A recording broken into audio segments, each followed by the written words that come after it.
O contexto científico e tecnológico desse trabalho, eu diria assim, muito mais tecnológico do que científico, é a transformação industrial, grife a palavra industrial, da cana-de-açúcar em etanol e outros produtos de valor agregado. Então, basicamente, o foco aqui seria a fermentação, né, de sacarose em etanol e outros processos.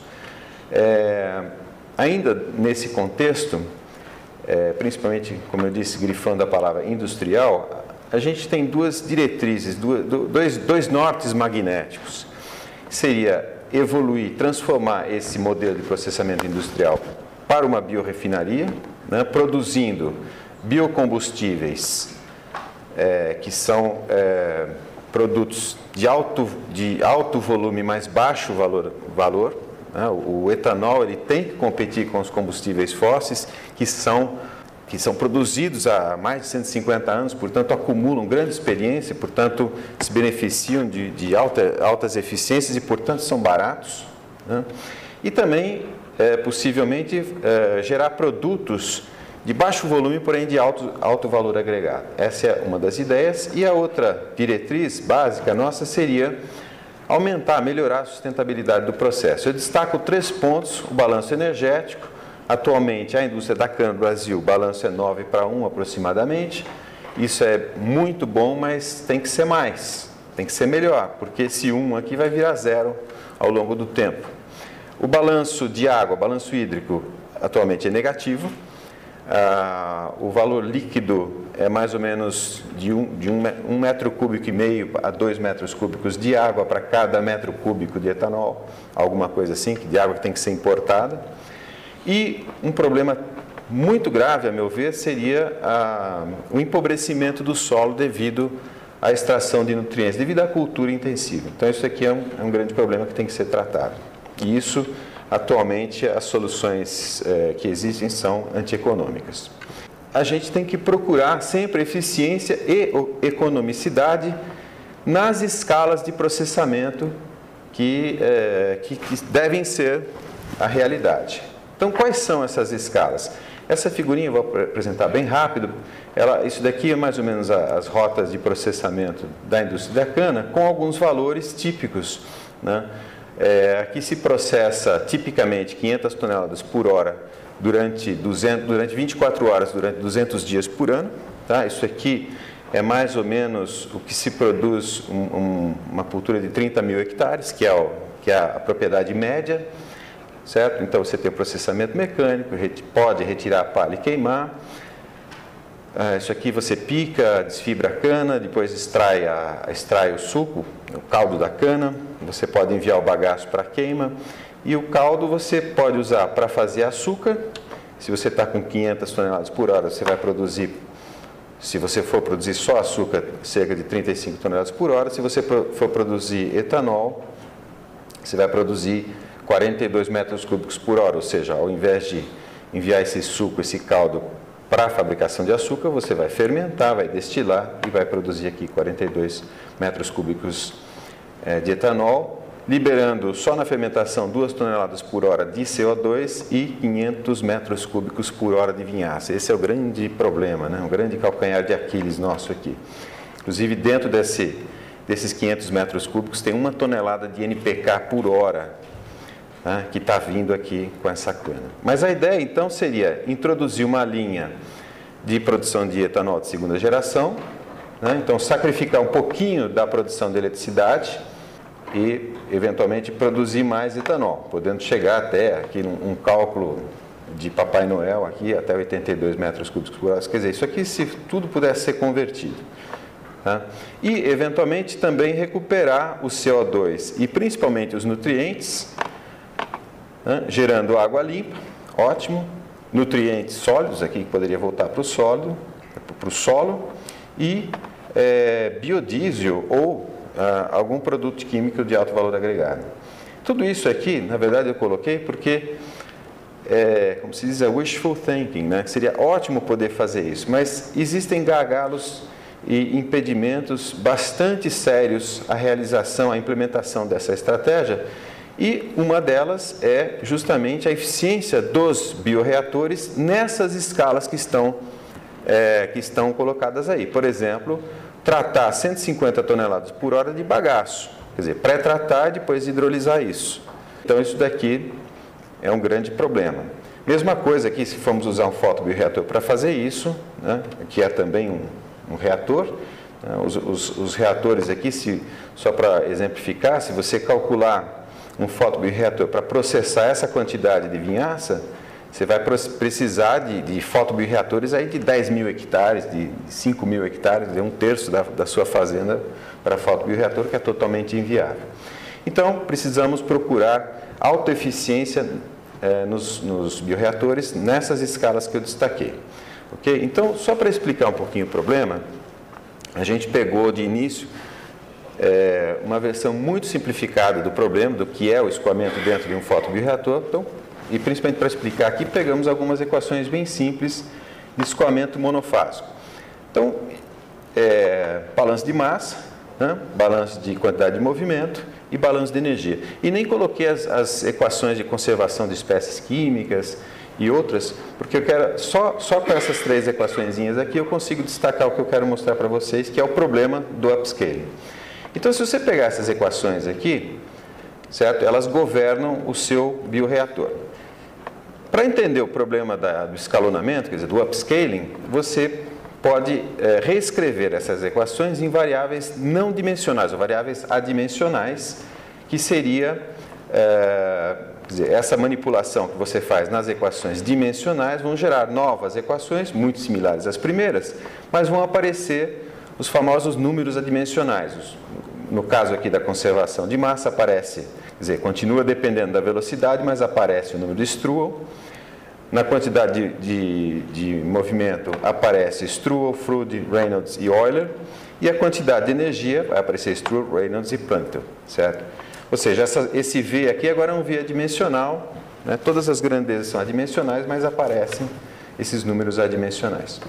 Então, só para mostrar, né, quer dizer, a equação de conservação de massa fica isso daqui, o termo de Rodet multiplicado pelo número de Strual, e a equação de quantidade de movimento para um fluido newtoniano, já escrevi para um fluido newtoniano, aparece o Reynolds multiplicando, o Euler multiplicando o gradiente de pressão e assim por diante.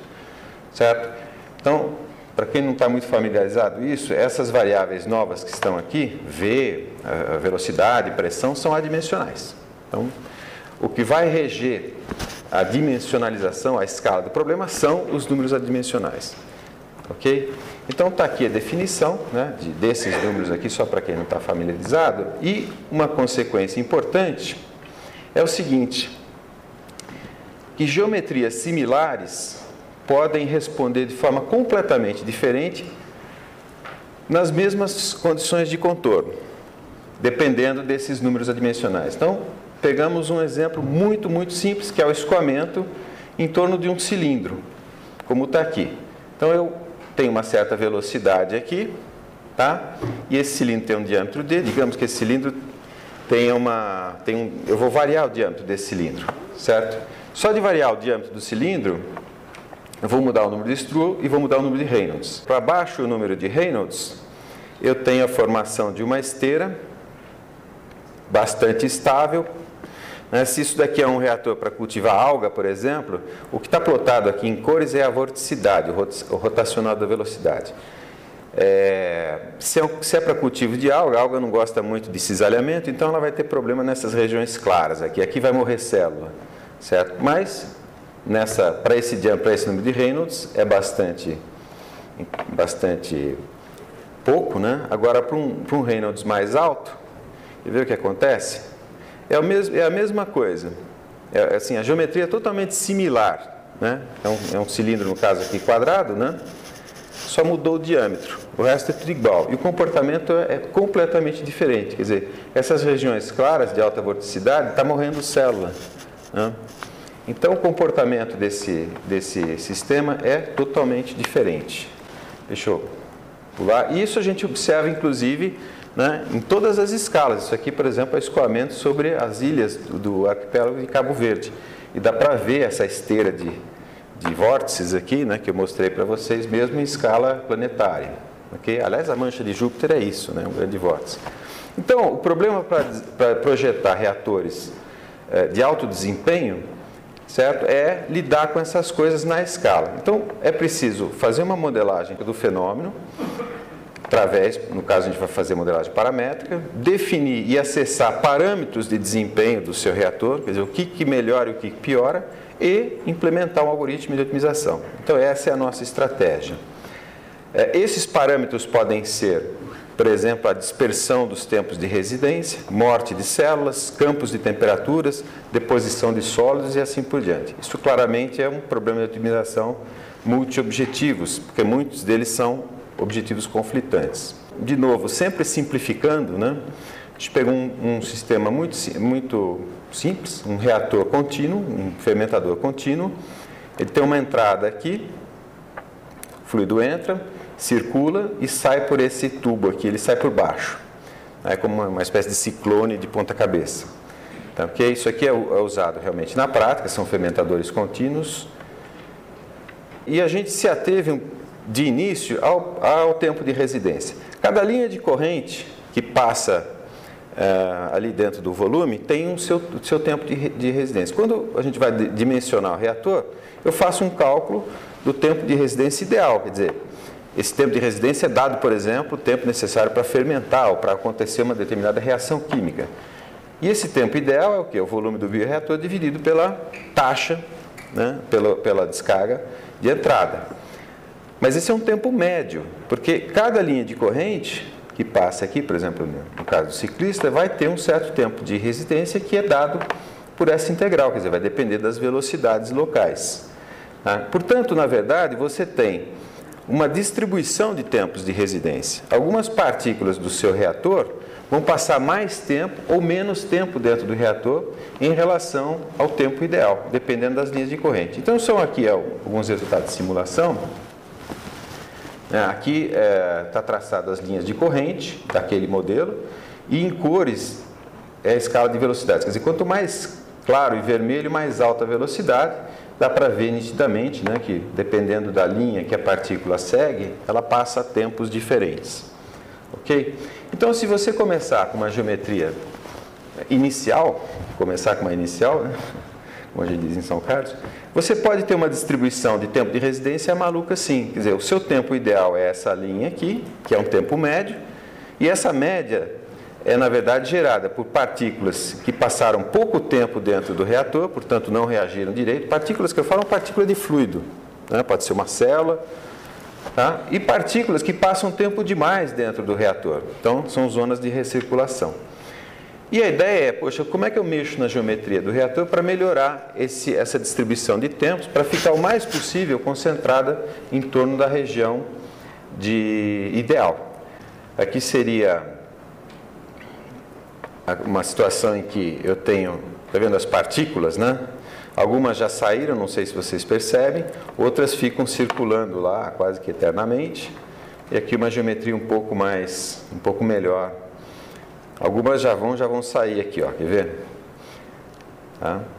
Elas circulam e acabam saindo ali, saíram, essas acabam descendo e voltam e saem. Bom, continuando, a nossa estratégia de otimização é isso, então, né? Quer dizer, parametrizamos o reator, aqui essas variáveis x descrevem as macro dimensões, vamos chamar assim, do reator. Eu consigo, então, colocar isso num solver, que vai me dar o campo de temperaturas, escoamento, etc. E, a partir deles, eu calculo o parâmetro de otimização. Por exemplo, a dispersão dos tempos de residência, como eu mostrei. A partir daí, um método de otimização fornece correções para esses parâmetros e ele vai alterando a geometria do reator de tal maneira que você vai, então, melhorando esse seu parâmetro de desempenho. Alguns resultados preliminares, na verdade, o que eu estou mostrando aqui é de uma tese de uma aluna de doutorado, que vai defender daqui a 10 dias. Então, ela fez isso olhando a distribuição dos tempos de residência, começando, na verdade, aqui está variando o ângulo de entrada. Então, dá para ver que a distribuição começa ruim e vai melhorando, né? Aqui para várias alturas dessa saída. Tá vendo aqui? Começa ruim e vai melhorando. Tá? E aqui, por exemplo, A altura de 120 centímetros é ideal, e aí nós fizemos o contrário, né? Fixamos a altura em 120 e aí ele foi e achou o ângulo ideal. Então ele começou com 90 graus, tem esse grande curto-circuito aqui, tá?